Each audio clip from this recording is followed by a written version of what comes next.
Welcome to Islamic Life Coach School Podcast. Apply tools that you learn in this podcast and your life will be unrecognizably successful. Now your host, Dr. Kamal Akhtar. Hello everyone. Peace and blessings be upon all of you. Today's podcast is not a typical step-by-step coaching guide, maybe not a lot of practical advice, but it's more of a soapbox, a soul-led reflection, because this is a deep breath that I needed. Our family recently experienced a tragedy. We lost a young mother, may Allah subhanahu wa ta'ala grant her Jannah. She passed away from complications of pregnancy and childbirth.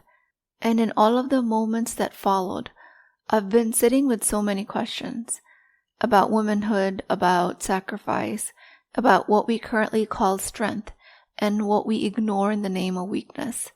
And this episode is born from that place, a space of grief, reflection, and a lot of hard truths. For a long time now, I've been on a journey to reclaim a balanced feminism definition. Not the version that's loud for the sake of rebellion, not the one that calls for silence in the name of faith, but something that's rooted in the divine and is a balance. One that recognizes the sacredness of a woman's voice, body, and soul. One that recognizes the cultural, religious, and generational significance of women. And I've been trying to distill what's real, what's loving, what's just. Between the contemplation of all of these deep questions, what came up for me was hierarchy. If you've been someone who felt the weight of imbalance in your relationship, especially in your marriage, this episode is for you. If you have ever questioned whether your silence was piety or self-abandonment, if you've ever wondered if your pain was normal, if you ever questioned how long it was going to go on, if you ever tried to figure out how many generations before you endured it, if you've ever been gaslit into believing your worth is tied to how well you serve others, your questions lie on the foundation of hierarchy, and you're not alone. And I'm not going to be able to give you a clean list of solutions today, but I am going to create space to acknowledge, name, and give language to what's been long unnamed. And alhamdulillah, it's not lost on me that just being able to ask these questions is a privilege. And I also don't take it lightly that I have this platform to be able to voice my opinions and be able to ask these questions and answer them. Culturally, women have been taught to forget their inner intelligence. It's not that it doesn't exist. It's not that it's less than any other. Not because you weren't capable, but because you were raised inside a system that insisted that male point of view is the correct one.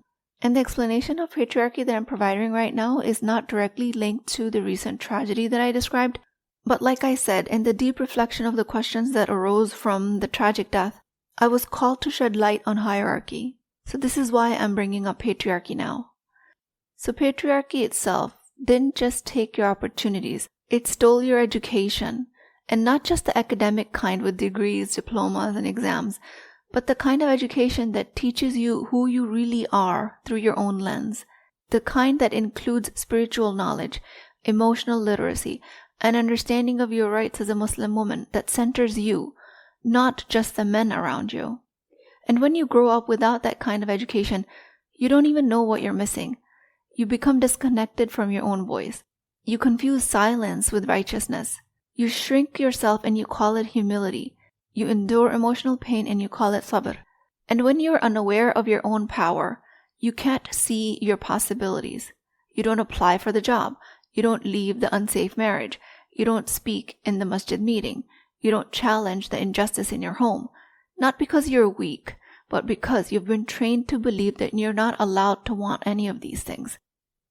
And the painful irony is that when all of that happens, when the opportunities pass you by, you end up proving the oppressor's point, that you're behind, that you're unrefined, uneducated, that you're not with the times, that you're less intelligent. But this illusion isn't the result of your failure. It's a result of the sustained discrimination. It's a result of having your intelligence measured by a system that's designed to favor only logical intelligence. While that kind of intelligence carries a lot of credibility, it is not an all or none phenomenon. You have always had wisdom, maybe not the kind that gets you a medical license or a law degree, at least yet, but you've always had the kind of wisdom that's all-encompassing, but the kind that if you were given access to education and space to grow, your wisdom will grow to meet the challenge. There's a kind of knowing inside you that doesn't need to be proven with research studies or exams. It's not easy for me to explain it or translate into a bullet point, but it is absolutely real. It's the wisdom that lives in your body, the voice that you've been trained to ignore. And that wisdom is your birthright, the feminine, the intuitive, the right brain dominant intelligence that's been devalued ever since the written word became the standard of credibility. Linear logical thinking, the kind most celebrated in the modern educational system. And this just happens to align with the male dominant cognitive left brain hemisphere strengths. So when society began to prioritize what could be measured, validated, explained, it also began to quietly label everything else, like intuition, empathy, embodiment, emotion, as irrational, weak, and even useless. And that's how misogyny became intellectualized. But in the wake of all of this, your inner intelligence never left. It's just been dismissed and diminished. And once you remember it, once you stop outsourcing your worth and start listening to your own voice, you will see that it's been there all along. You may not have had a chance to pass the MCAT or the bar exam, but if you had the education and the safety, you absolutely could. And some of you have passed really difficult certification exams. So you do carry the linear intelligence as well. And this is not arrogance, it's truth. When women are resourced and respected, we rise. So alhamdulillah, part of this reasoning is why I created the Empowered Muslim Woman program. Not to give you something you're missing, but to reconnect you with what you already have. You don't need fixing, you just need witnessing. You need a space that believes in your divine intelligence before you even know that you have it fully yourself. EMW does not prove yourself through someone else's framework. It helps you come back to your own intelligence. Because Allah subhanahu wa ta'ala never created a soul without an ability to heal, without its own inner intelligence. That includes you. Patriarchy thrives on hierarchy. It's built on a belief that someone must be on top and someone else beneath. And then very often, woman is the one expected to occupy the beneath position, quietly, respectfully, without questioning. And this shows up in all sorts of subtle and overt ways. Let me supervise your spending to make sure that you're not doing it wrong. While it might sound like protection, but it's really a statement about power. It says, you don't get full access to this resource until I approve it. And that mindset extends way beyond money. It shows up in restrictions like, you can't be trusted to go out unless you wear hijab or niqab. That women cannot be trusted to carry their own dignity. That is not why hijab was ordained. And none of this is about faith. This is all about control. And control always feeds the power differential. And patriarchy in itself creates a system that pretends to educate women, but while quietly limiting them at the same time. Instead of offering women access to real wealth-building knowledge, women are given budgeting tips. Instead of being taught about investments, land ownership, business strategy, retirement planning, women are told to cut coupons and track grocery spending.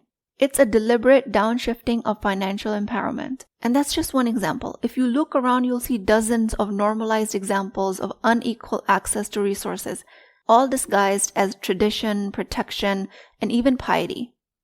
Examples like inheritance laws that are misspelled or distorted to favor male relatives in a way that ignores context or fairness. But what if in 2025, the daughter is the one who's been caring and providing for the elderly parents? What happens to the inheritance law then? Or other examples like men being favored for religious scholarships, speaking engagements, and positions of influence, while women are relegated to children's halaqas, women's halaqas, or cooking for fundraisers. Or women discouraged from traveling for education, business, or personal growth in the guise of modesty and safety. I will argue that currently we're living in a society when it's been the safest to travel as a woman. And examples like healthcare decisions made by male family members, or a woman being ashamed for prioritizing her own mental, physical, and sexual health, or women not being given education about marital contracts of nikah, that being treated as just one-sided document. Women's conditions are dismissed, overlooked, because man's preference is what counts. How much education does a young Muslim girl get about what she can put in her nikah contract? I will argue that most little girls don't even learn that they have a right to have something put in a nikah contract. And these are all collective, not isolated incidents. These are patterns, things that influence the power structure, patterns that ingrain in women a subconscious belief that you exist in relation to someone else's authority.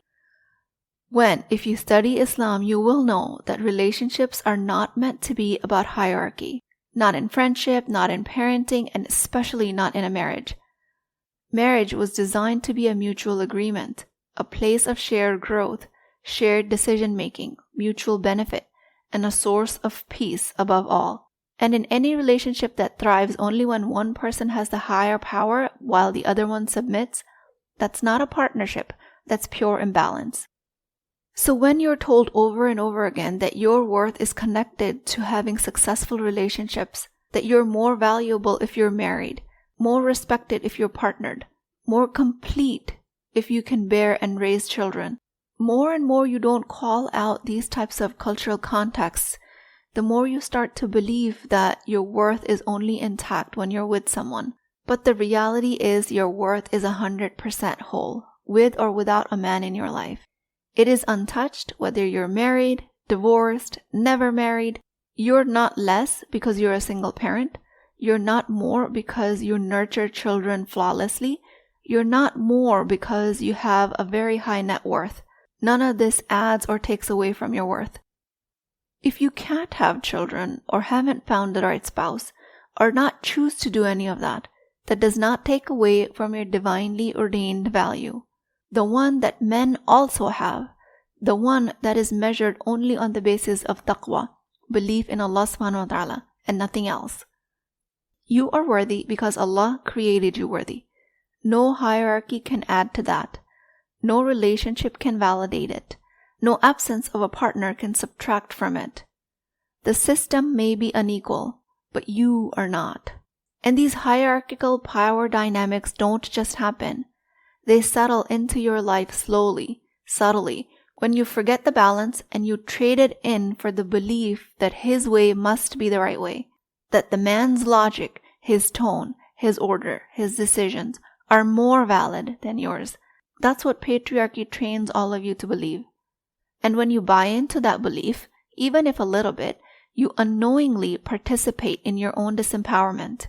And the solution, while I might have promised you in the beginning of the podcast that I might not be able to give you any, but solution starts with awareness. It starts with education. It starts when you finally give yourself language to describe what you've been feeling for years. Language that reminds you it's not your personality. It's a socialized pattern.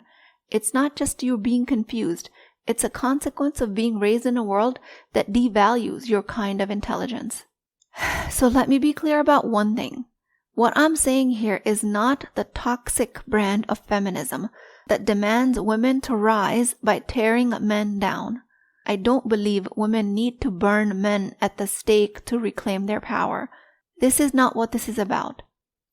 I believe men and women were created equally. Their difference is not in their worth. And currently, if you look at the world, the truth is men aren't given any emotional intelligence education the same way many women aren't given any financial, legal, or academic education access. If emotional intelligence doesn't come naturally to some men, just like linear, logic-based thinking might not come naturally to some women, then that means that we have to elevate men so they can come up to par with the emotional intelligence that women possess. It does not mean one is better, it just means both are needed. So in my approach, and this is my personal perspective, I choose to help men rise in their emotional intelligence. Not because it's my job, but because I can. Because I have tools that they didn't even know existed and that they needed. And if I love someone, why wouldn't I want them to meet me where I'm growing? Why wouldn't I want them to meet me where I already have strengths?